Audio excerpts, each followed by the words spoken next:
আসসালামু আলাইকুম বন্ধুরা, সবাই কেমন আছেন? আজকে হযরত ওমর রাদিয়াল্লাহু তাআলা এর জীবনী নিয়ে আপনাদের সামনে বিস্তারিত আলোচনা করব। হযরত ওমর রাদিয়াল্লাহু তাআলা কখন ইসলাম ধর্ম গ্রহণ করলেন এবং কখন থেকে তার ইসলামিক জীবনে পদার্পণ হলো এবং হযরত ওমর রাদিয়াল্লাহু তাআলার জীবনী কেমন ছিলেন, তার শাসনামল কেমন ছিলেন, বিস্তারিত আজকে আলোচনা করব ইনশাআল্লাহ। ভিডিওটি সম্পূর্ণ দেখবেন, তাহলে অবশ্যই জানতে পারবেন মুসলমান হিসেবে ইসলামের জ্ঞান অর্জন করা সবারই গুরুত্বপূর্ণ। হযরত ওমর রাদিয়াল্লাহু তাআলা 583 খ্রিস্টাব্দে তিনি কুরাইশ বংশের বিখ্যাত আদি গোত্রে জন্মগ্রহণ করেন। জন্মের পর বাবা মা তাকে হাফস বলে ডাকতেন। হাফসের প্রকৃত নাম ওমর, ফারুক হলো তার গুণবাচক নাম।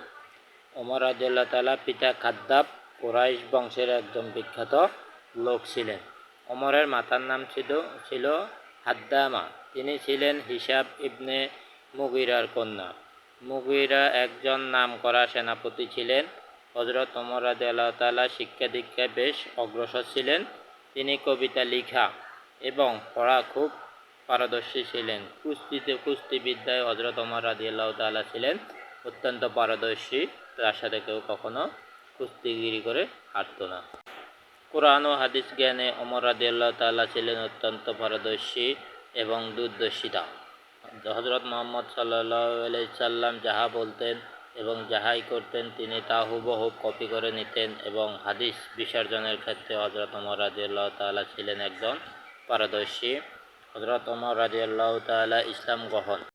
হযরত মুহাম্মদ সাল্লাল্লাহু আলাইহি ওয়াসাল্লাম যখন মক্কার বুকে ইসলামের বাণী প্রচার করতে শুরু করলেন, তখন মক্কার কুরাইশ বংশের আধিপত্য যারা আবু জেহেল, উতবা, সাইবার মতো লোকেরা সবাই বলল যে হযরত মুহাম্মদ বুঝি আমাদের বাপ-দাদার ধর্মকে অবহেলা করতেছে, বাপ-দাদার ধর্ম ধ্বংস করে দিতেছে, নতুন একটা ধর্ম নিয়ে আসছে।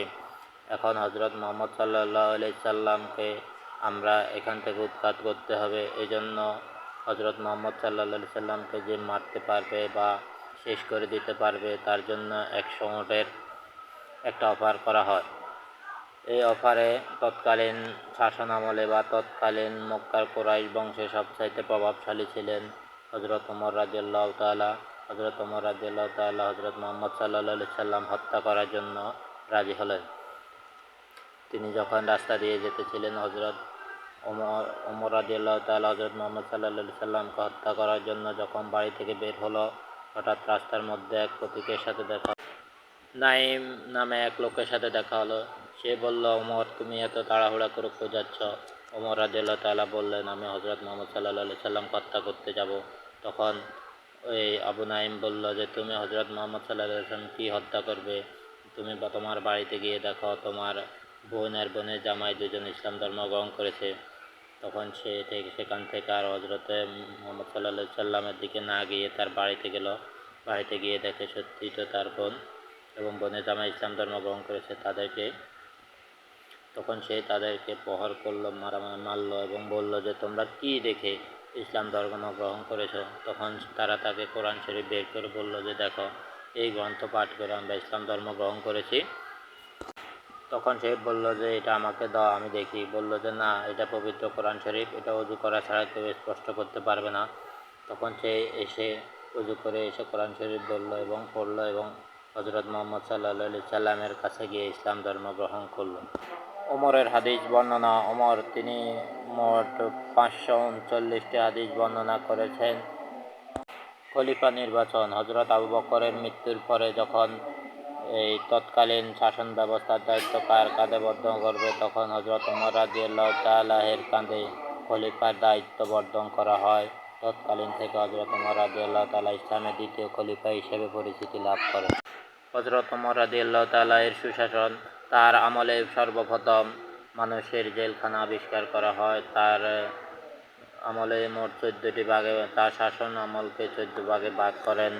কর্মচারীদের বেতন ভাতা, গোয়েন্দা বিভাগ চলে, আদমশুমারি তার আমলে চালু হয় তৎকালীন, এবং কি প্রতিবন্ধী ভাতা পর্যন্ত হযরত ওমর রাদিয়াল্লাহু তাআলা চালু করে গিয়েছেন। এবং সবচাইতে গুরুত্বপূর্ণ একটা বিষয় হচ্ছে হিজরি সলের প্রবর্তন করেছেন হযরত ওমর রাদিয়াল্লাহু তাআলা আনহু। তার শাসন আমল এমন কঠিন ছিল যে তার পুত্র আবু বাহাম অন্যায় করেছে, সে তাকেও ক্ষমা করে নেই। তাকে প্রহার করতে করতে, চাবুক দিয়ে প্রহার করতে করতে মৃত্যু পর্যন্ত পৌঁছিয়ে দিয়েছেন।